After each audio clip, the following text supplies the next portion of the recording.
Aquest any 2014 l'Ajuntament d'Olot l'ha declarat any Berga i Boix, commemorant el centenari de la mort d'aquest artista, un artista de la nostra ciutat, membre de l'Escola d'Olot, de la coneguda Escola d'Olot, formada juntament amb ell, amb en Joaquim i en Marian Vayreda, un dels membres, en aquest cas, menys conegut, que va tenir menys repercussió fora d'Olot, però alhora més important perquè va ser director de l'Escola de Belles Arts. A la sala oberta del Museu de la Garrotxa s'ha fet una exposició antològica amb un recull d'obres, les obres més significatives, de Josep Berga i Boix, agrupades per temàtiques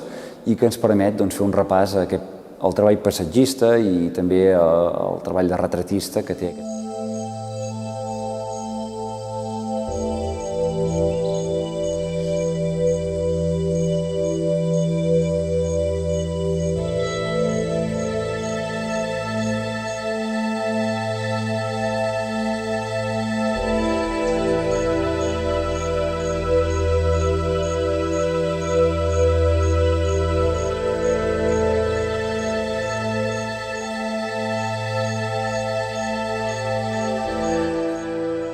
Una de les singularitats d'aquesta exposició